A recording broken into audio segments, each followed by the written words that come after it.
आगा इंतजार में रहते हैं, तो हम कोई विलम्ब ना करते हुए अपनी यात्रा को आगे बढ़ाएंगे। और हमारी इस ध्यान यात्रा में आगे हमें लेके जाएंगी रश्मि जी, जो हमें हमेशा ही ऊर्जा बढ़ाने में सहायक रहती हैं। तो मैं स्वागत करती हूँ रश्मि जी का। रश्मि जी आइए इस मंच पे। सभी को आत्मवंदन। और जैसा कि पूनम मैम ने कहा कि ऊर्जा बढ़ानी है, तो सच में और पूरी तरीके से पूरे मन से एकदम खुद को साउंड स्लो है एकाग्रचित आपका करके। रश्मि जी।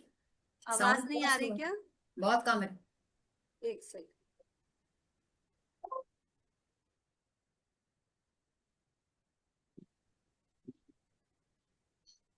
हाँ, अब आ रही है क्या?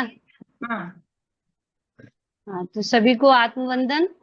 और जैसा कि पूनम मैम ने अभी बोला कि हमें ऊर्जा बढ़ानी है, तो सच में पूरा एकाग्रचित होके आज हम ध्यान करेंगे, मन को बिल्कुल एक ही जगह केंद्रित करके। तो चलिए दोस्तों, हमेशा की तरह अपने सुखासन में बैठेंगे, अपने पैरों को क्रॉस करेंगे और अपने हाथों की उंगलियों में फंसाकर प्रेम से गोदी में रख लेंगे। और एकदम खुद को शांति की तरफ आते हुए देखेंगे, खुद को अंदर की तरफ जाते हुए देखेंगे दोस्तों। 3 गहरी लंबी सांस लेकर धीमे धीमे मुंह से छोड़ते हुए शरीर को एकदम शांत करेंगे।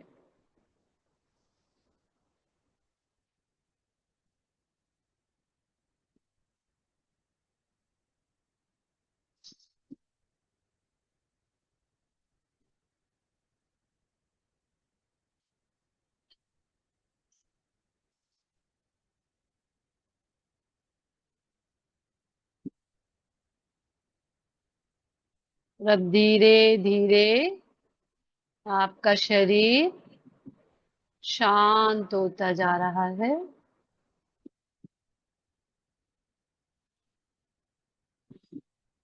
अपने पैर के तलवों को देखेंगे और शांत होने के लिए बोलेंगे।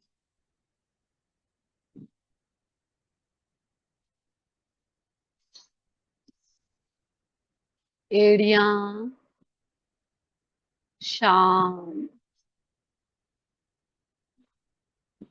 पिंडली दोनों पैरों की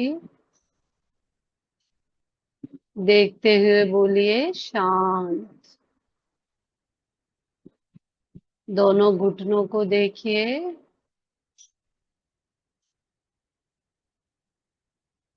और शांत होने को बोलिए। जंघाओं को देखिए, शांत। कमर आगे और पीछे शांत।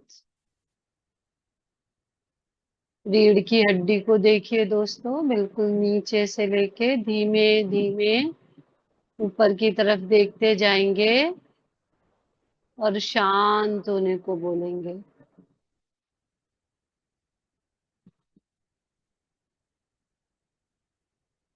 पूरी पीठ शांत, पूरा पेट, नाभि, नाभि के नीचे वाला हिस्सा शांत। छाती को देखिए और शांत। गर्दन आगे और पीछे, दोनों कंधे, हाथ, कोहनी, कलाई, हथेली, उंगलियां, नाखून। जैसे जैसे आपकी अंतर्दृष्टि जहां भी पड़ती है वहां शांत फील हो रहा है।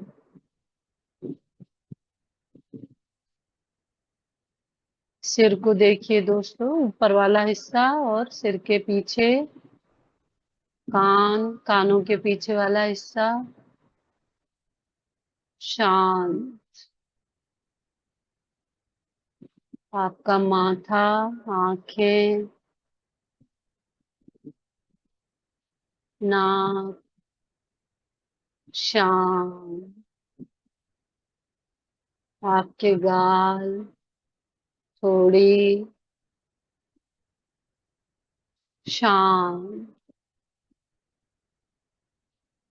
होठ, दांत, मसूड़े, जीभ, मुंह के अंदर का हिस्सा पूरा एकदम शांत।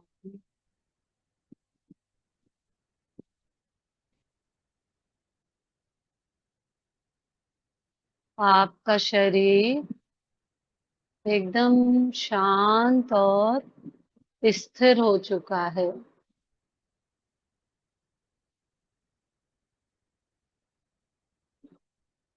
खुद को पूर्ण रूप से जहां बैठे हैं वहीं पर फील कीजिए।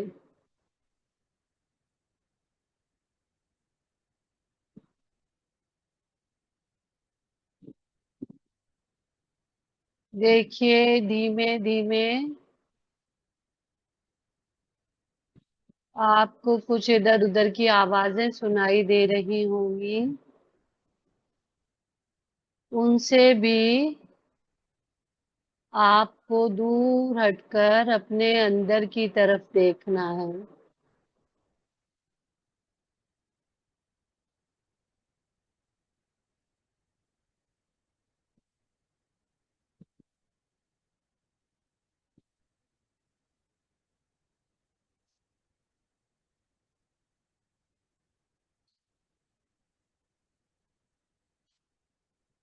जो भी आपके विचार हैं या कुछ चिंताएं हैं, कुछ जो भी मन का भटकाव इधर उधर हो रहा है, उन सबको स्वीकार भाव में लाते हुए खुद के अंदर देखिए दोस्तों।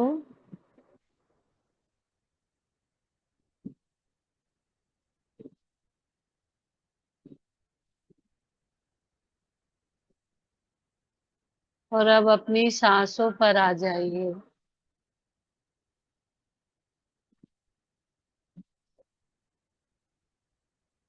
एकदम सहज सांसें,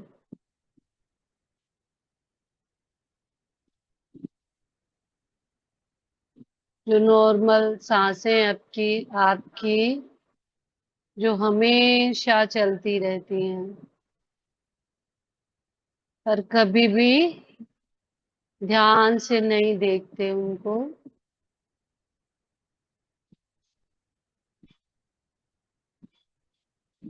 अपनी सांसों को पूरा पूरा अपने ऑब्जर्वेशन में रखिए। सिर्फ और सिर्फ आपकी सांसें।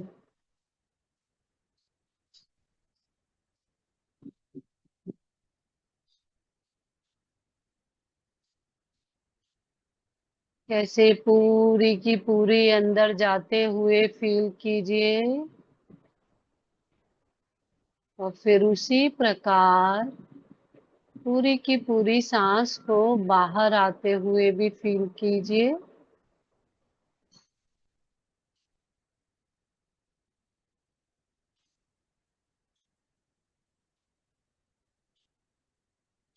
और उस सांसों के आने और जाने के क्रम में ही स्वयं को महसूस कीजिए।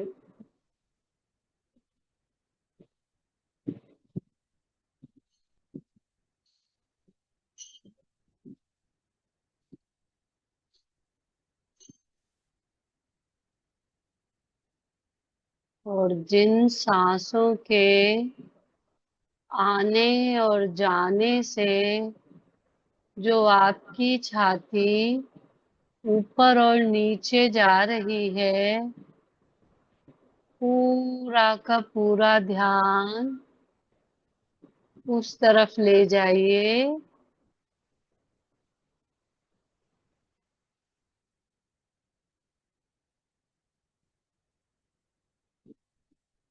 और जहां आप सिर्फ ऊपर से उठता और गिरता देख रहे होंगे अपनी छाती को, धीमे धीमे खुद को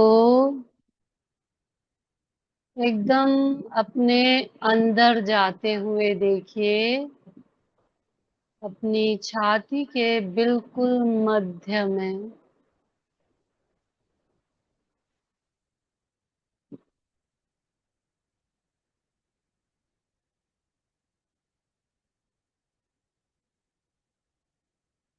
पूरा का पूरा आपका ध्यान सिर्फ और सिर्फ आपकी छाती के मध्य में।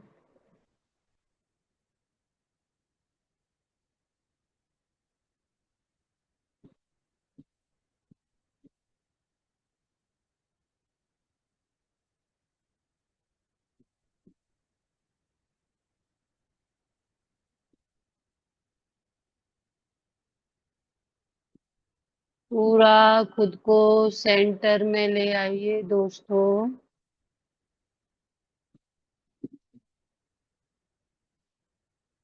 और आज आप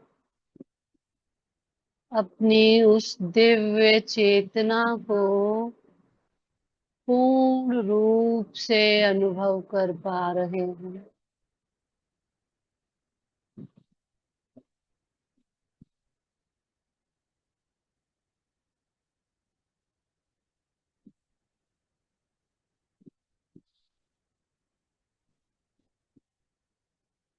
उन्हीं सांसों के आने और जाने के क्रम में उस पूर्ण चेतना को पूर्ण रूप से अनुभव कीजिए दोस्तों।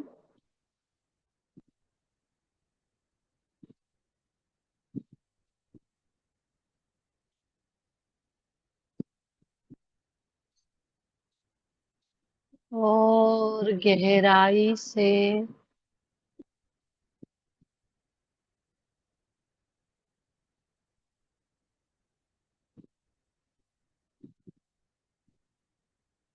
और भी गहरे उतरते जाइए।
अपने अंदर ही बने रहिए दोस्तों।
पूर्ण रूप से केंद्रित हो जाइए।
जो दिव्य है वही तो आप हैं,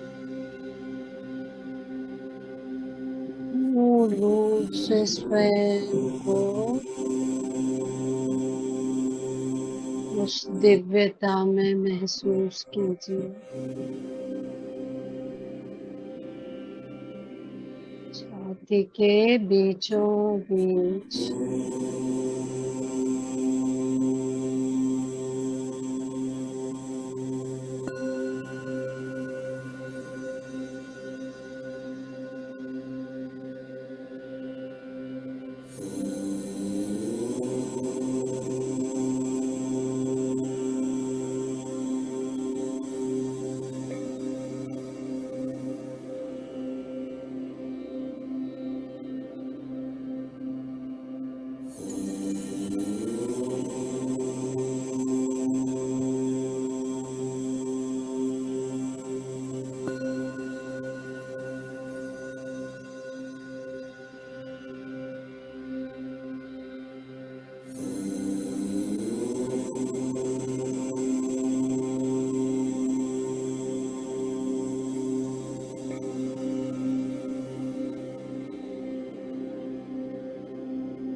अपनी सांसों के माध्यम से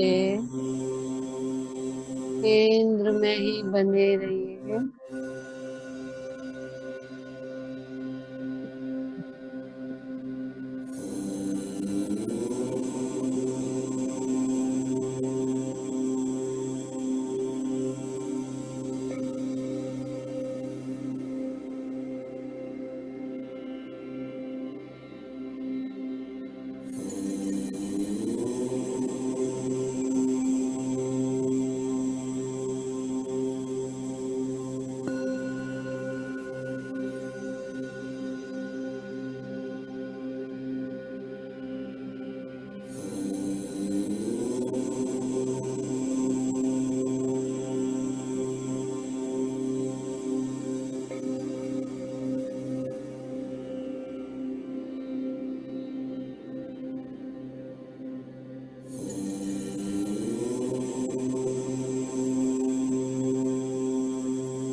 अद्भुत अनुभव है उस दिव्य चेतना की।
Last 2 minutes.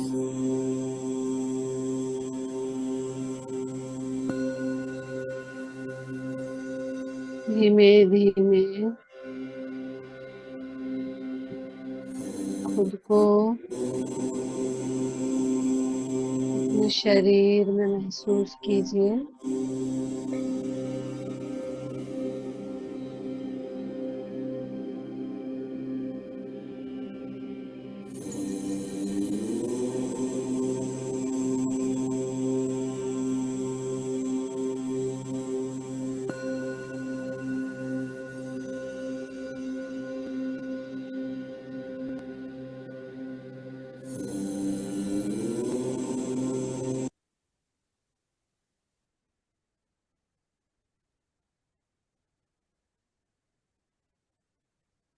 अवेयरनेस में रहें दोस्तों।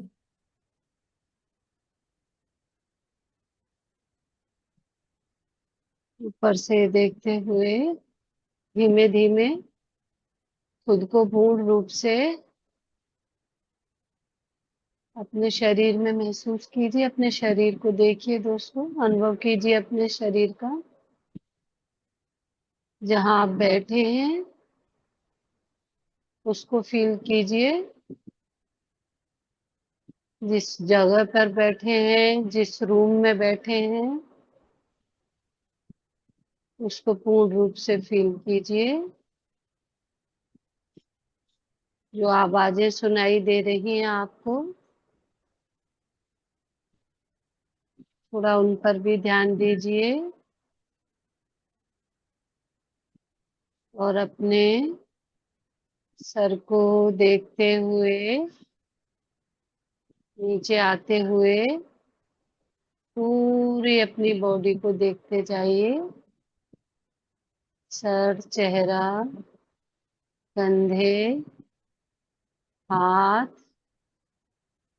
रीढ़ की हड्डी ऊपर से नीचे, पूरी पीठ, छाती, पेट, कमर, जंघाएं, घुटने, पिंडली, तलवे। और तलवों को देखते हुए फील कीजिए कि जो भी एक्स्ट्रा एनर्जी है वो आपके तलवों द्वारा धरती के अंदर जा रही है। अपनी हथेलियों को खोलकर धरती की तरफ करके भी रख सकते हैं दोस्तों।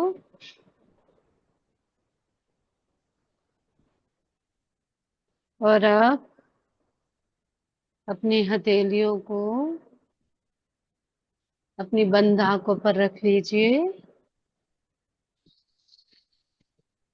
एक गहरी लंबी सांस लेकर धीमे धीमे मुंह से छोड़ते हुए खुद को एकदम रिलैक्स फील कीजिए और धीमे धीमे अपनी हथेली के अंदर ही अपनी आंखों को धीमे धीमे खोलते जाइए और अपनी आंखों पर से अपनी हथेलियों को हटा लीजिए। बहुत बहुत धन्यवाद दोस्तों, बहुत बहुत धन्यवाद। धन्यवाद। धन्यवाद।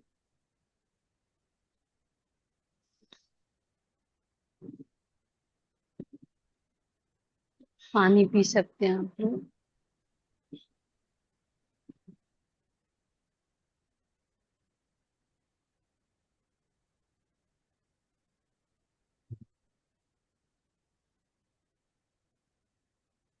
बहुत बहुत धन्यवाद रश्मि जी। बहुत ही गहरा ध्यान, बहुत ही गहरा ध्यान।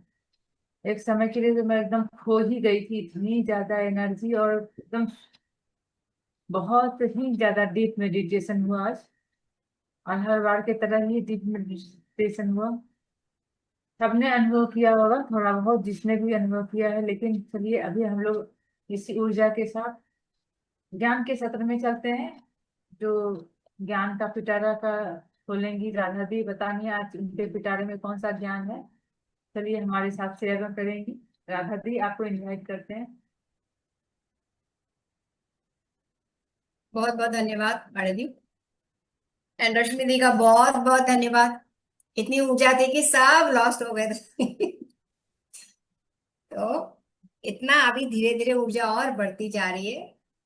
और जितना ग्रुप में जुड़े हैं, उम्मीद करती हूँ सबकी इतनी एनर्जी आ रही होगी। उसे अपने अंदर धारण करिए। बहुत बहुत धन्यवाद। चलिए आजा ध्यान सत्र की ओर चलते हैं। ज्ञान सत्र की ओर चलते हैं। रोज हम लोग आपको कुछ ना कुछ स्टोरी फॉर्म में सुनाते हैं। कल जो सुनाया था तुलसी का, तो लगा शायद आप लोगों को अच्छा नहीं लगा, क्योंकि कोई रिस्पांस नहीं आया था हमारे पास। और जब रिस्पांस आता है तो लगता है कि हाँ कुछ समझ में आ रहा है। तो चलिए दोस्तों, आज जरा प्रश्न उत्तर पूछें आपसे। आपके लाइफ में जो जो प्रश्न, बहुत से लोगों के अंदर ये प्रश्न उठते हैं, और फिर हम इनके आंसर कैसे दे सकते हैं और कैसे ले सकते हैं। तो पहला प्रश्न ये है कि मानव का मूल मंत्र क्या है। जनरली हम लोग बहुत सारे मंत्र करते हैं ना, तो उसका मूल मंत्र क्या है। इसके लिए एक छोटी सी कहानी है, एक स्टोरी है। एक जमींदार और एक नौकर की। तो जमींदार जो था ना, वो बहुत क्रूअल था। उसके पास 4 शिकारी कुत्ते। और वो क्या करता था, कोई भी जो उसकी बात ना माने, उसको तो सारी मेरी हाँ में हाँ मिलाए, बस मेरी ही बात माने। तो जो भी उसकी बात नहीं मानते थे ना, उनको उन शिकारी कुत्तों से वो हार्म करता था, या बहुत उनको नुकसान पहुंचाता था, या मरवा भी देता था जब उसको बहुत गुस्सा आता था। तो उसका जो एक वफादार नौकर उसके साथ में रहता था, वो रोज देखता था ना, और वो बड़ा भक्ति भाव वाला था, बहुत ही काइंड नेचर का। तो उसे बहुत दुख होता था, लेकिन वो कुछ कह नहीं सकता था मालिक को, क्योंकि मालिक के अगेंस्ट तो जा ही नहीं सकते हैं। तो एक दिन क्या हुआ, जब ये चलता रहा तो एक दिन उससे भी गलती हो गई। अब उससे जब गलती हुई तो मालिक ने बोला कि तुम्हें भी दंड मिलेगा। तो वो समझ गया कि ये शिकारी कुत्तों को मेरे पीछे लगाएगा, लेकिन उसने बोला मालिक, मैं इतने सालों से आपके यहाँ नौकरी कर रहा हूँ, वफादारी से कर रहा हूँ, मुझे 4 दिन दे दीजिए। 4 दिन मेरे को इन कुत्तों के साथ रहना है। तो जो जमींदार था उसने एक शर्त रखी। उसने बोला कि मैं इन कुत्तों का स्वभाव को बदल दूंगा 4 दिन के अंदर। तो मालिक ने बोला, अगर तुम नहीं बदल पाए तो तुम्हारे साथ भी वही हश्र होगा जो औरों के साथ होता है। अगर तुमने बदल दिया तो मैं बदल जाऊंगा। तो ठीक है, वो कुत्तों के साथ रहा 4 दिन, खूब सेवा करी उनकी, खूब उनको खाना खिलाया, उन्हें घुमाया, बहुत उनको प्यार दिया, इतना प्यार दिया कि जब 4 दिन पूरे हो गए तो मालिक के सामने आया। अब मालिक ने ऑर्डर दे दिया कुत्तों को कि जाके इसको नोच डालो। तो कुत्तों ने क्या किया, सारे के सारे कुत्ते पूंछ हिलाते हुए उसके कदमों के पास आके बैठ गए। तो मालिक हैरान, जमींदार हैरान। उसने बोला, आपने ऐसा क्या किया 4 दिन में इनके साथ। तो बोला, मालिक मैंने कुछ नहीं किया, मैंने सिर्फ इनकी तन मन धन से सेवा करी और उनको प्यार दिया, बहुत प्यार दिया। तो उस प्यार से ये इतना बदल गए हैं। तो मालिक बहुत खुश हो गया, और उस दिन से वो भी अपने लोगों के साथ बहुत दया से, बहुत करुणा से और बहुत प्यार से रहने लग गया। तो दोस्तों, हमारा मूल मंत्र जो है वो प्यार है। प्रेम की एनर्जी ऐसी है जो हर किसी चीज को बदल सकती है। दूसरा प्रश्न ये उठता है कई बार कि हम बार बार ये कहते हैं कि हमें मोक्ष चाहिए, तो मोक्ष का कारण क्या है? प्रश्न उठता है कि मोक्ष का कारण क्या कर्म है, क्या ज्ञान है? तो यहां पर अगस्त्य मुनि कहते हैं कि मोक्ष केवल ना तो ज्ञान से मिलता है और ना ही कर्म से मिलता है। मोक्ष के लिए दोनों चीजें जरूरी होती हैं। और ये अगस्त्य मुनि कौन है? अगर आपको याद होगा, मैंने पीछे लोपामुद्रा की कहानी सुनाई थी। अगस्त्य मुनि ऋषि वशिष्ठ के भाई हैं और ये बहुत बड़े तपस्वी हैं। और ये जो कार्तिकेय थे, कार्तिकेय के गुरु भी हैं अगस्त्य मुनि। तो इनके बारे में अगर मैं थोड़ा बताऊं, इन्होंने लोपामुद्रा से जब शादी की थी और लोपामुद्रा ने एक शर्त रखी थी कि अगर तुम मेरे साथ नहीं रहोगे, एक दिन भी मुझे छोड़ के गए, तो मैं पानी में कन्वर्ट होके बहने लगूंगी। क्योंकि लोपामुद्रा का मेन एम था कि वो धरती पे कावेरी नदी के रूप में साउथ में वो लोगों को जल का वो करेगी, उनके लिए जल जीवन ग्रहण के लिए देगी। तो एक दिन गए जी, अगस्त्य मुनि चले गए किसी काम से और वहां फंस गए। वो आए नहीं तो वो पानी में कन्वर्ट होगी। जब वो आए, उन्होंने ध्यान किया, ध्यान में देखा कि वो है नहीं, तो उसको, उसका जो पानी का रूप था उसको समेट के अपने कमंडल में बंद कर दिया। अब कमंडल में जब उन्होंने पानी बंद कर दिया तो साउथ में हाहाकार मच गई और वहां पे सारा सूखा पड़ गया। सूखा पड़ गया तो इंद्र को बुलाया गया। तो इंद्र ने ये बोला कि ये मेरी वजह से नहीं है, अगस्त्य मुनि की वजह से है। तो तब गणेश को जब ये पता लगा, गणेश धरती पे आए और उन्होंने एक कौवे का रूप धारण करके, अगस्त्य मुनि तो अपने ध्यान में मग्न थे, उनके कमंडल को अपनी चोंच से गिरा दिया और वो पानी बहने लग गया और कावेरी नदी दोबारा से प्रवाहित हो गई। ये अगस्त्य मुनि का था। अब हम लोग क्या कर रहे थे कि कर्म और ज्ञान। तो यहाँ पे कर्म करने से क्या होता है, क्यों करें हम कर्म? कर्म करने से जो पहले बताया गया है कि अंतःकरण शुद्ध होता है। अब अंतःकरण में कौन कौन सी चीजें आती है? मन, बुद्धि, अहंकार और चित्त। अगर इनकी शुद्धि हो जाए तो हमारा अंतःकरण शुद्ध हो जाता है। और पहले टाइम पे ऋषि पतंजलि ने इसी अंतःकरण को शुद्ध करने के लिए अष्टांग योग बताया था, जो आप लोगों में से बहुत से लोगों को पता होगा। उसमें यम, नियम और आसन, प्राणायाम, प्रत्याहार, धारणा, ध्यान और समाधि, समाधि लास्ट में 8वें चरण में जब आप पहुंचोगे तब आपको उसका ज्ञान होगा। लेकिन ये अंतःकरण शुद्ध हो जाता है, तो जब अंतःकरण शुद्ध होगा तो ज्ञान की प्राप्ति ऑटोमेटिक हो जाती है। अब हमारे पत्री जी ने क्या किया? पत्री जी ने इसे और आसान बना दिया। उन्होंने क्या बोला? सीधा आनापाना सती ध्यान करिए, कुछ करने की जरूरत नहीं है, सिर्फ अपने सांसों पे चलिए तो आपका अंतःकरण शुद्ध हो जाएगा धीरे धीरे। जब आपकी mental body, emotional body, energy body और कॉजल बॉडी शुद्ध हो जाएगी तो आपका पीनियल ग्लैंड खुल जाता है। दोस्तों, अंतःकरण शुद्ध का मतलब जब आप अंदर से इतने बॉडीज को शुद्ध कर लेते हैं तो आपका पीनियल ग्लैंड खुल जाता है। और जब पीनियल ग्लैंड खुल जाता है तो आप यूनिवर्स मास्टर से जुड़ जाते हैं और वहां से आपको ज्ञान मिलना शुरू हो जाता है, वहां से आपका कम्युनिकेशन शुरू हो जाता है। और जैसे किस तरह से होता है, क्यों बोला गया ज्ञान, मोक्ष और ज्ञान दोनों? क्योंकि इसमें एग्जाम्पल दिया गया है जैसे एक पक्षी को उड़ने के लिए उसको दोनों पंखों की जरूरत पड़ती है, दोनों उसके विंग्स होने चाहिए, एक विंग से वो नहीं उड़ सकता। ऐसे ही हमें भी अगर मोक्ष चाहिए तो कर्म और ज्ञान दोनों ही। तो हम जब ये आनापाना सती ध्यान कर रहे हैं, इससे क्या हो रहा है? इससे हमारा अंतःकरण धीरे धीरे शुद्ध हो रहा है और हमें साथ साथ जब हमारा अंतःकरण शुद्ध होगा तो हमारे पीनियल ग्लैंड खुल जाएंगे, तो हमें ज्ञान की प्राप्ति भी हो रही है। इसलिए ये सबसे आसान तरीका, आराम से हर कोई कर सकता है। तो दोस्तों, तीसरा प्रश्न, ये क्वेश्चन यहाँ पे है कि स्वामी कार्तिकेय के नाम आपने सुना होगा। आप हम लोग नॉर्थ में है बट साउथ में इनका बहुत ज्यादा नाम है। तो स्वामी कार्तिकेय कौन है, उनके बारे में ये डिटेल बताई है कि एक बार विष्णु वैकुंठ में ब्रह्मलोक आए थे, जहां पे जो सनत कुमार है, जो निष्काम है, वो सारा टाइम अपने तप में होते हैं। आपने अगर ध्यान दिया होगा कि ये ब्रह्मा के चार पुत्र हैं, मतलब मानस पुत्र कहते हैं इनको, और ये छोटी आयु के होते हैं, ये बड़े नहीं हैं। और ये हमेशा ध्यान में रहते हैं। कई लोग इनको वेदों से भी कनेक्ट करते हैं। तो जब वो नहीं उठे, अब जब विष्णु जी गए तो ब्रह्मा सहित सभी उनके जितने भी सभासद, सभा में आए हुए लोग थे, सभी गण उठकर उनका अभिवादन किया, लेकिन सनत कुमार नहीं उठे।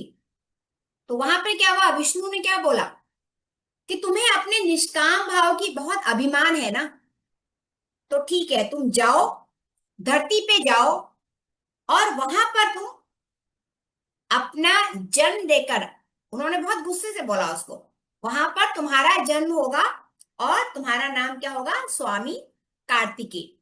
दोस्तों, जब कोई भी हमें सृष्टि में कोई काम किसी से करवाना होता है ना, तो उच्च लोग में वो कोई ना कोई बहाना बना के श्राप दे देते हैं और धरती पे भेज देते हैं। तो इस तरह से कुमार कार्तिकेय धरती पे आए। अब जो चौथा प्रश्न ये उठा इसी कहानी से रिलेटेड, कि राम जी जो सर्वज्ञ ज्ञान के भंडार हैं, राम जी को तो त्रिलोकी सभी कुछ ज्ञान का भंडार है उनके अंदर, जब वो धरती पे आए तो वो अज्ञानता में कैसे रह गए, उनको सब कुछ कैसे भूल गया, कैसे वो रोने लगे सीता अगर उनका हरण हो गया तो उस टाइम कहाँ उनका ज्ञान चला गया था। तो इसके पीछे भी यही है कि जैसे सनत कुमार को उन्होंने श्राप दिया था, तो सनत कुमार ने भी विष्णु को श्राप दिया कि उन्होंने कहा कि तुम्हें अपने सर्वज्ञ ज्ञान का बहुत अभिमान है ना, तो तुम धरती पे जाओगे और राम के रूप में जब धरती पे अवतरित होगे तो तुम्हारा सर्वज्ञ ज्ञान लोप हो जाएगा और तुम अज्ञानता में ही जीवन बिताओगे। दोस्तों, जब वो वहां पे गए थे रामचंद्र जी वनवास के लिए, तो पंचवटी में उनकी मुलाकात हुई थी तुम्हारे ये जो अभी ऋषि बताए थे अगस्त मुनि से, लोपामुद्रा अगस्त मुनि से भी उनकी मुलाकात हुई थी। तब अगस्त मुनि ने उनको रिमाइंड करवाया था, ध्यान करवाया था, क्योंकि अगस्त मुनि के पास बहुत सी जानकारी और बहुत सी वो मुद्रा के से और बहुत सा उनके पास ज्ञान था, शस्त्र ज्ञान, सब कुछ था। तो उन्होंने उनको ध्यान में बैठाया और ध्यान में ले जाके उनको पूरा बताया कि तुम कौन हो। तब उन्हें पता लगा, अच्छा मैं ये हूं, तो उनको सारा उनका ज्ञान फिर धीरे धीरे वापस आया। अब अगला प्रश्न जो उठता है, ये कई बार दिमाग में आता है कि हम लोग कहते हैं ना हमेशा अच्छे लोगों के साथ रहना चाहिए, बुरे लोगों की संगत नहीं करनी चाहिए, धूर्त लोगों के साथ नहीं जाना चाहिए। दोस्तों, ऐसा नहीं है। अगर हमारे ही परिवार में ऐसे लोग पैदा हो जाएं तो क्या करोगे, उनको बाहर फेंक दोगे, बाहर निकाल दोगे? नहीं होता है। हमारी लाइफ में अगर ऐसे लोग हमारे साथ जुड़ते हैं तो उसका कहीं ना कहीं कारण होता है। हर व्यक्ति से हमें कुछ ना कुछ सीखने को मिलता है। तो जो अच्छे लोग होते हैं उनसे हमें क्या मिलता है, उनसे हमें खुशियां मिलती हैं, हमें प्यार मिलता है ना। आप कहते हैं कितना अच्छा है, हमें बहुत अच्छा लगने लगता है, तो अंदर से हैप्पीनेस आती है। लेकिन जो बुरे लोग होते हैं, लोगों के साथ में जब आप रहते हैं तो उनसे आपको क्या मिलता है सीखने को, उनसे हमें एक्सपीरियंस सीखने को मिलता है। एक्सपीरियंस कैसा, कि जब वो कोई गलत काम करते हैं तो हमारे मन के अंदर आते हैं, नहीं हमें ये काम नहीं करना चाहिए, हमने उससे ये सीख लिया है, उसने ऐसा किया, अब मैं को ऐसा काम नहीं करना। हमें एक एक्सपीरियंस गेन होता है, अनुभव होता है ना। और जैसे धूर्त लोग होते हैं, धूर्त कैसे होते हैं, बहुत बदमाश, चोरी चकारी वाले, जो एकदम मरो मारो पे उतर जाते हैं, धूर्त टाइप के, उनसे हमें क्या सीखने को मिलेगा? दोस्तों, उनसे हमें मिलता है लेसन सीखने को। जब कोई बहुत गलत काम करता है और उसको जब सजा मिलती है तो वहां पे हमें लेसन मिलता है, अरे बाप रे, इस काम को करने से इतना बड़ा सजा मिलता है। या किसी काम को करके उसको पैसे का बहुत घाटा हो गया, धूर्त लोगों के संगत में जाके, तब उसको सबक मिला, आज के बाद ये काम मैं नहीं करूंगा, तो ये वहां पे सबक मिलता है, लेसन मिलता है। इसलिए हर इंसान को गौर से देखना चाहिए, किससे क्या हम सीख रहे हैं वो हमारे अंदर आना चाहिए। अब क्या होता है, जब हम लोगों से मिलते हैं तो वो क्या होती है, एनर्जी बेस्ड फ्रीक्वेंसी पे भी निर्भर करती है। आजकल हम लोग अच्छे से समझ सकते हैं एनर्जी क्या होती है, फ्रीक्वेंसी क्या होती है। जब हमारी फ्रीक्वेंसी चेंज होती है, जब हमें लगता है हम साधना कर रहे हैं, तप कर रहे हैं, मेडिटेशन कर रहे हैं, तो हम सभी लोग कहते हैं ना कि मेरे को अच्छा लग रहा है, मेरी सोच बदल रही है, घर में शांति आ रही है। ये बहुत से लोगों ने एक्सपीरियंस दिए हैं अपनी। तो उस टाइम हम क्या करते हैं, हम धीरे धीरे 3 डायमेंशन से 4 डायमेंशन की ओर प्रस्थान कर रहे हैं। हमारी एनर्जी उसमें इतनी बढ़ रही है, तो हमारे अंदर जो सफाइयां हो रही है उसकी वजह से हम आगे बढ़ रहे हैं। और कई बार क्या होता है कि हमें क्या होता है, हमें 3D वाले लोग तो हमसे सीखकर हमारे आगे बढ़ेंगे या हमसे दूर चले जाएंगे। जो जो लोअर लोग होते हैं, हम कहते हैं ना हमारे साथ में है, तो हम कोशिश कर रहे हैं, ध्यान करा रहे हैं सबको, लेकिन कुछ लोग जो बिल्कुल 3D में अभी बहुत बहुत क्या कहें दुख दर्द और उसमें अज्ञानता में पड़े हुए हैं, वो या तो हमारे साथ सीखेंगे तो हमारे साथ साथ आगे बढ़ेंगे, या फिर वो हमारा संगत को छोड़ देंगे, वो हमारे पास भटकेंगे ही नहीं। तो ये 2 केसें होती है फ्रीक्वेंसी में, जो हम लोग ध्यान सिखाने जाते हैं या हम लोग ध्यान सीख रहे हैं, वहां पे आपने ये ध्यान रखना है। तीसरा क्या है कि हम जब फ्रीक्वेंसी में आगे बढ़ते हैं तो हमारे अंदर क्या क्या बदलाव आना चाहिए, हमें क्या क्या उसके अंदर फीलिंग होती है, क्या क्या हमारे अंदर जो चेंजेस आती हैं। हमारे अंदर ग्रेटिट्यूड के भाव बढ़ते हैं, हमारे अंदर क्षमा के भाव बढ़ते हैं, दया हमारे अंदर आ जाती है, एक्सेप्टेंस की भावना शुरू हो जाती है, हर चीज को हम एक्सेप्ट करते हैं। अगर हमें ध्यान करते हुए कुछ भी परेशानी हो रही है, बोलते हैं ना एक्सेप्ट करो, तो वो एक्सेप्टेंस के भाव हो जाते हैं। और फ्रीक्वेंसी लेवल कब आप बढ़ा सकते हैं, जब आप नेचर में वॉक करते हैं, है ना, जब आप ब्रीथ डीपली लेते हैं, डीपली ब्रीदिंग करते हैं, योगा एक्सरसाइज करते हैं। आपने देखा होगा जब लोग एक्सरसाइज करते हो तो आपको बहुत गर्मी होती है, आपकी पूरी मसल्स सब एक्टिवेट हो जाती हैं, तो उससे भी आपको, या आप डांस करते हैं या आप हंसते हैं, बिल्कुल मन शांत हो जाता है, एकदम खुशियां मिलती हैं, है ना, या आप गाना गाते हैं, तो कोई भी चीज आप क्रिएट कर रहे हैं, आपका माइंड टोटली उस पे लगा हुआ है, कुछ क्राफ्ट का काम कर रहे हैं, कुछ पेंटिंग का काम कर रहे हैं, या कुछ लिरिक आप लिख रहे हैं, तो वहां पर भी आपकी एनर्जी फ्रीक्वेंसी बढ़ती है। और दूसरा, अब हमारी जो फ्रीक्वेंसी है वो लो कब होती है, जब हम लोग कहते हैं आज तो मुझे ताकत ही नहीं आ रही है, आज तो मुझे घबराहट हो रही है ना, आज कुछ अच्छा नहीं लग रहा, तो ये हमारी फ्रीक्वेंसी लो हो रही होती है। तो वो क्यों होती है दोस्तों, क्योंकि हम लोग क्या करते हैं, चलो आज खाना नहीं बनाना ना, आलस आ रहा है, चलो बाहर से ही खाना मंगा लो। जंक फूड जो हम बाहर का खाना खाते हैं, वो क्या ऑयल मिला रहे हैं उसमें, किस भाव से बना रहे हैं, वो सब उसमें इंक्लूड होता है, जिसकी वजह से हमारी फ्रीक्वेंसी डाउन चली जाती है। बहुत से लोग एल्कोहलिक होते हैं, ड्रिंक करते हैं, उससे भी फ्रीक्वेंसी लेवल घटता है। वो उनकी बहुत गलत फहमी होती है बहुत बड़ी, कि ड्रिंक करने से हमारी परेशानी दूर होती है। कई लोग कहते हैं हम लोग स्मोक करते हैं तो परेशानी दूर होती है। दोस्तों ये बहुत बड़ी गलत फहमी है, बहुत बड़े अंधकार में रह रहे हैं जो लोग ऐसा सोचते हैं। तो ये जनरली क्या है, अंदर से आपकी फ्रीक्वेंसी को धीरे धीरे ये कम कर रही है, और आपके अंदर जब तक उसका प्रभाव होगा आपको लगेगा हम एनर्जेटिक है, लेकिन उसके बाद आप बिल्कुल डाउन में चले जाते हैं। जब आप नेगेटिव थॉट, हमेशा नेगेटिव में रहते हैं, अरे मेरे साथ तो ऐसा कुछ भी नहीं है, मेरे पास तो पैसा भी नहीं है, मेरे को तो हमेशा डाउट करना, किसी पे कंप्लेन करना, वो ऐसी है वैसी है, कुछ भी आप नेगेटिव थॉट आपके अंदर आते हैं, या हमेशा परेशान रहते हैं, मेरे बच्चा पढ़ नहीं रहा, मेरे बच्चे की अच्छी नौकरी नहीं लग रही, जहां पर नहीं वर्ड यूज होता है दोस्तों, वो सब आपका फ्रीक्वेंसी लेवल को लो करता है। इसलिए हर वर्ड में नहीं वर्ड यूज नहीं करना चाहिए, उसको चेंज करके पॉजिटिव में वे में बोलना चाहिए। जब आप चिल्लाते हैं बहुत जोर जोर से गुस्से में, है ना, और अपने पास्ट को पकड़ के रखे हुए हैं, मेरे पास्ट में ऐसा हुआ था, उसने मेरे साथ ऐसा किया था, मुझे इतना तंग किया था, जब पास्ट को पकड़ के रख लेते हैं तभी आपकी एनर्जी लेवल लो होती है। जब आपको गिल्ट हो जाता है ना, किसी ने कुछ किया, अंदर भर लिया, तब भी आपका एनर्जी लेवल लो होता है। सो ये एक यहाँ पे बहुत अच्छा दिया हुआ है, every painful story has a successful ending. जितना ज्यादा पेन आप सहन करेंगे इसमें, इस जन्म में, इस शरीर में, उतना ज्यादा आप सक्सेस होंगे। And accept the pain and get ready for success.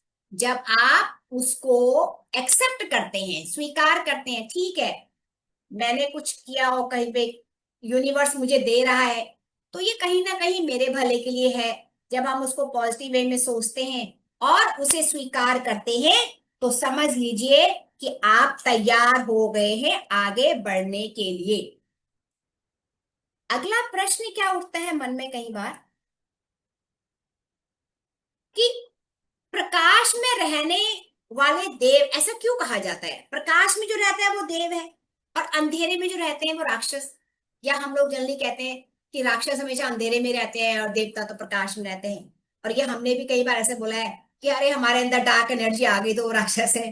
तो ये बहुत बार प्रश्न उठते हैं दोस्तों, क्यों होता है ऐसा? क्योंकि देव हमेशा सत्य मार्ग पर चलते हैं। जो भी इंसान सत्य मार्ग पे चलेगा, समझ लो आप देवताओं को फॉलो कर रहे हो, देव के गुण आपके अंदर आ रहे हैं। जब आप हमेशा जन कल्याण के लिए कार्य करते हैं निस्वार्थ भाव से, तो समझ लीजिए आपके अंदर देवताओं के गुण आ रहे हैं, आप प्रकाश की ओर बढ़ रहे हैं। लेकिन अगर आपके अंदर ये भाव आ रहा है कि दूसरे को कष्ट देके मुझे बहुत अच्छा लगता है, दूसरा मेरे से लो लेवल में है तो मुझे बहुत खुशी हो रही है ना, दूसरे की जो जॉब है वो मेरे से लो उसमें है, वो क्लैरिकल है, मेरी तो प्रमोशन हो गया तो आप बहुत खुश हो रहे हो, तो उसमें भी आपके अंदर अंधेरा भर रहा है। ये मत सोचिए कि अभी तो मैं खुश हो रहा हूं, लेकिन आप अपने अंदर क्या भर रहे हैं, आने वाले टाइम के लिए बहुत बड़ा काला अंधेरा गड्ढा भर रहे हैं, गड्ढे को खोद रहे हैं। तो ये ध्यान रखिएगा।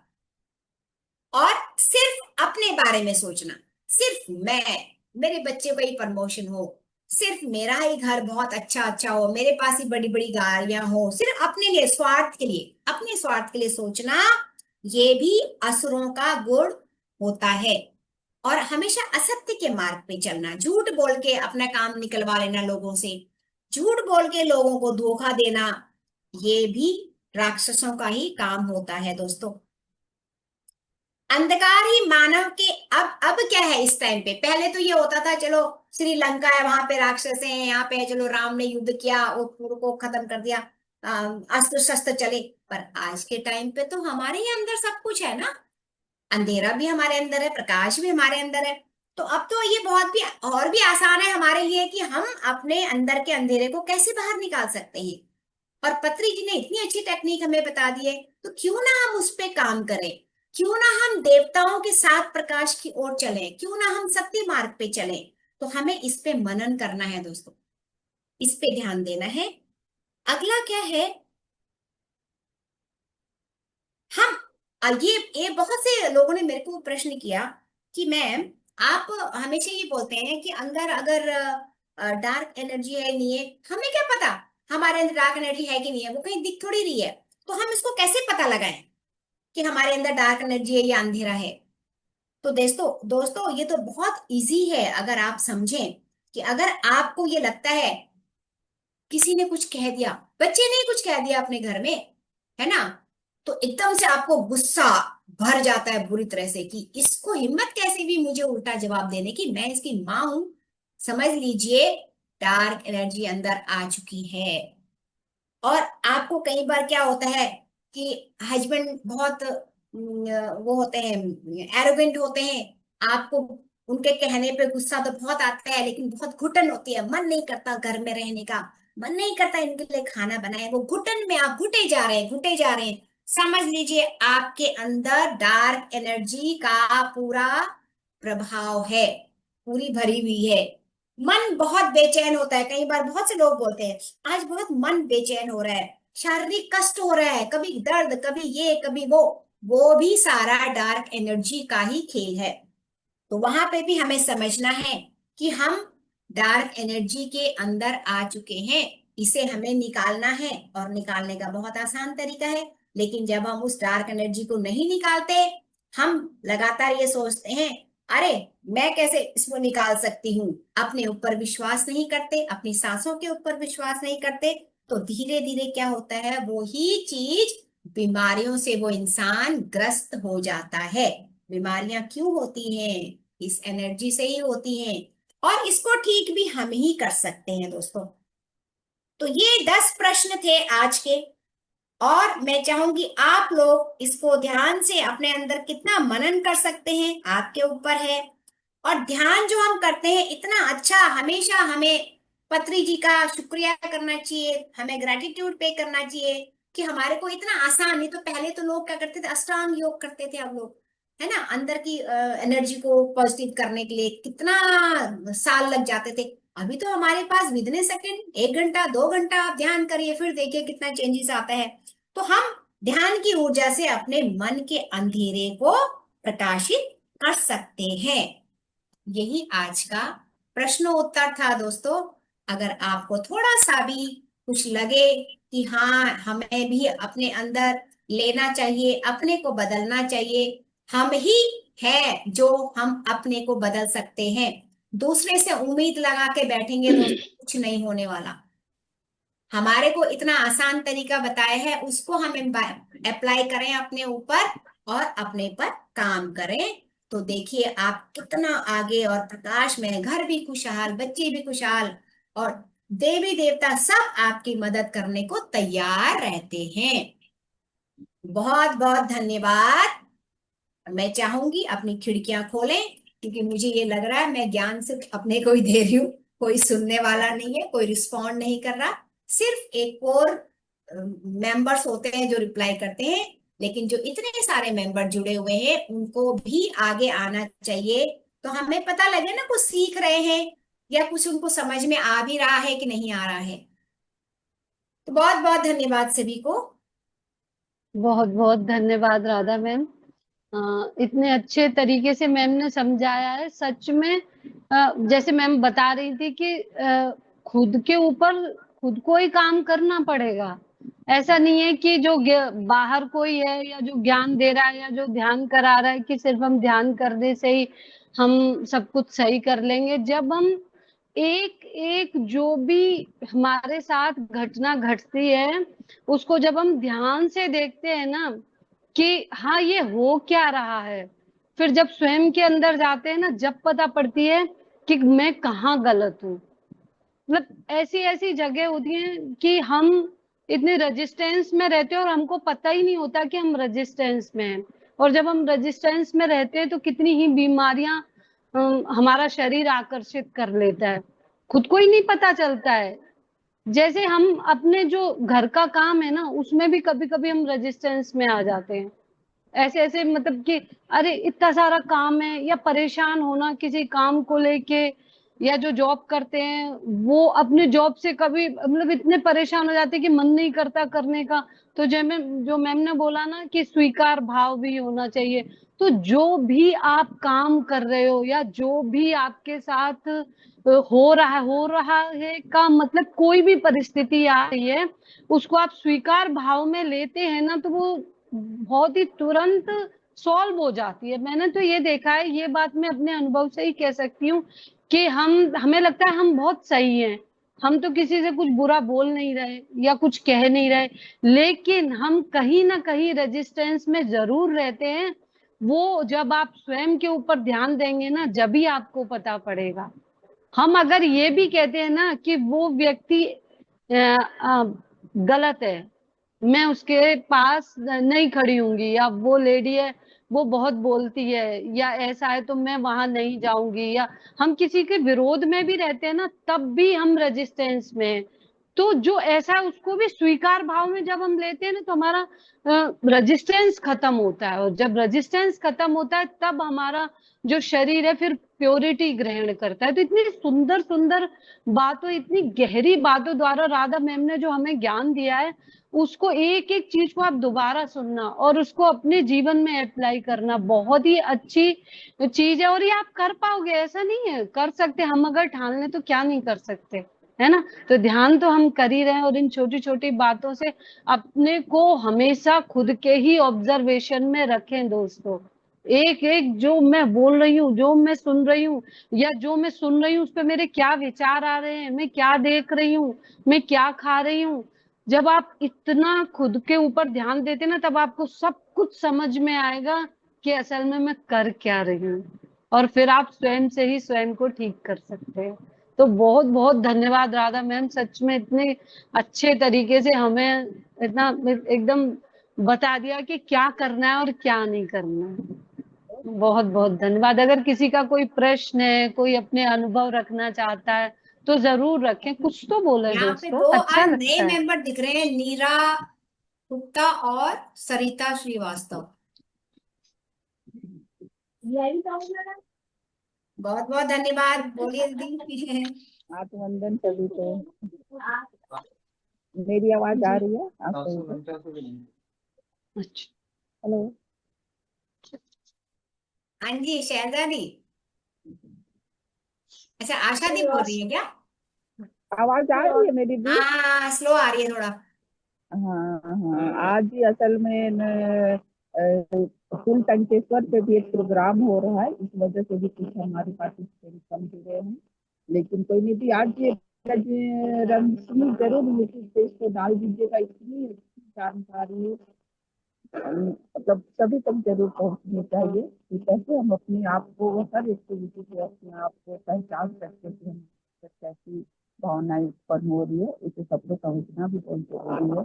तो बहुत सुंदर आज का ज्ञान ध्यान दोनों ही बहुत सुंदर हुआ है और लोगों तक पहुंचना भी चाहिए। तो जी, अगर मान लीजिए शेयरिंग नहीं होनी तो आपने अपना ज्ञान दिया, आप ये आपको मन में किसी तरह की कोई ये नहीं रखती है, बहुत सुंदर ज्ञान हुआ है। अभी शैलजा भी अपनी शेयरिंग देंगी और उसके बाद भी बहुत अच्छा ज्ञान हुआ है। बहुत ही सुंदर, धन्यवाद आप दोनों को सभी। हाँ बोलिए शैलजा दीदी। आज का ध्यान बहुत अच्छा था। आपने और ज्ञान बहुत ही बढ़िया ज्ञान दिया रावण ने। और मतलब कभी दे रही थी तो कभी मतलब ऐसी कोई घड़ी होती कि हो जाती है, अचानक ही हो जाती है, फिर उससे भगवान भी सोच बता रहे उस जगह पर हम सुरक्षित हो जाते। अच्छा क्या होता, तो लेकिन बाद में रियलाइज होता है कि हमको इस तरीके से नहीं कहना चाहिए, तो हम जो चुप भी रह सकते थे या कुछ हो सकते थे या दूसरी बात शांति से कर सकते थे। तो ये मुझे जैसे आपने बताया कि अब अंधेरा मतलब उजाला और अंधेरे की तरह से बताया, तो वास्तव में जब हम सुन रहे थे तो हम कहते हाँ ये ही कहते हैं ना कि वो अंधेरा आया अपने अंदर, वो ज्ञान नहीं है हमें इस चीज का कि हमें इस चीज को मतलब दिमाग जब गुस्से थोड़ा गुस्सा में होता है तो आदमी भूल जाता है कि हमको ये काम करना चाहिए या नहीं करना चाहिए। लेकिन आपने फिर बताया तो अब आगे से होता है ना कि किसी चीज को सुनो, उसके बाद उस पर काम करो। अगर कभी ऐसा आता भी है कि समस्या कोई आएगी तो इस चीज को ध्यान में रखोगे। आप जैसे बताया था अपने आप में कैसे प्रकाश को किस तरीके से लाना है, तो बहुत ही अच्छा लग रहा था मुझे सुनने में। मैं सुन रही थी और मतलब बहुत ही अच्छा ज्ञान लगा। नहीं, ये अक्सर होता है कि जब कभी घर में बड़े बड़े कुछ ऐसे होते हैं कि उस तरीके के कोई काम कर देती है कुछ कर देती है, तो जब उनसे कह दूंगा कुछ कह जैसे अरे ये क्या जाने हैं आपने क्यों कहा, हमें नहीं कहना चाहिए था उनसे बात है, तो ऐसे नहीं करनी चाहिए। मेरी आवाज आ रही नहीं है सही? अच्छा आ थोड़ा रही है, स्लो आ है। रही है। तो बात करने क्योंकि कोई चीज सुन लो उसके बाद इस पर काम करना थोड़ा आसान हो जाता है। ये मेरे मतलब जो अपनी इसमें ज्ञान भी दिया जाता है और भी देखा जाता है। तो अगर हम किसी चीज को ध्यान से सुन रहे हैं तो उसको अपने ऊपर काम करने में बहुत आसानी होती है। इस चीज का भी मैंने बहुत मतलब ध्यान दिया है इस चीज पे कि अपने ऊपर काम तभी कर सकते हैं कि जब किसी चीज को हम दिमाग में रखते हैं कि हमें ऐसा करना चाहिए, इसको नहीं करना चाहिए। तो बहुत ही अच्छा ज्ञान था आपका, तो बहुत बहुत धन्यवाद। धन्यवाद, धन्यवाद शारदा जी। नीरा मिश्रा जी अगर खिड़की खोले तो थोड़ा सा वीडियो खोल लीजिए। नीरा मिश्रा जी, यस सरिता जी, सरिता श्रीवास्तव। शैलजा मैम की शेयरिंग बहुत ही सुंदर, इनकी मतलब जब वो हमेशा बहुत अच्छी बोलती रहती है। हैं, जब वो बोलती हैं तो लगता है कि वो खुद पे काम कर रही हैं अभी। तो इसी तरह सबको अपने अपने ऊपर काम करना और कई बार पता है इतना अच्छा ही ज्ञान भी देती है बीच बीच में ना, है। तो बहुत अच्छा लगता है। हमने बोला आप आगे आइए और कई टॉपिक पे अपना यहाँ पे ज्ञान भी शेयर करिए, क्योंकि इनका बोलने का तरीका बहुत अच्छा है। शैलजा जी का क्या, रश्मि का कैसा बहुत अच्छे, बड़े प्यार से बोलते हैं। धन्यवाद मैम। कोई और है? और किसी की शेयरिंग? इंदु बालाजी, नीरा जी और सरिता जी, 3 लोग हैं आज। चलिए मैम, टाइम हो चलिए, गया टाइम बहुत है हो ना? गया है। हाँ, हाँ, बहुत बहुत 5:20 धन्यवाद हो सभी का। चुके हैं। तो सभी का बहुत रश्मि, बहुत धन्यवाद। हाँ, लिव इन ऑल कर दीजिएगा, लिव इन ओके ऑल कर दीजिएगा। हाँ, okay ma'am, okay. Thank you, thank you. चलिए जी, थैंक यू सभी को। अब चलते हैं, कल मिलेंगे शाम को 4 बजे। हाँ, कल फिर जैसा कि हम लोगों का हाँ, सोमवार स्पेशल प्रोग्राम रहेगा, तो सब कुछ ध्यान ना के साथ कुछ। साथ हाँ भजन जी। का भी, तो सभी जरूर जरूर। तो हर एक को अपने लिए कुछ ना कुछ तैयार करके लाना, कोई भजन हो या कोई गीत हो या कोई कहानी हो, तो जरूर से जरूर पार्टिसिपेट करें हमारे इस प्रोग्राम में। हमें भी अच्छा लगेगा, आप लोग आगे से आगे आकर उसमें पार्टिसिपेट करेंगे तो। और सभी का बहुत बहुत धन्यवाद आज के लिए। कल फिर मिलते हैं शाम को 4 बजे। सभी का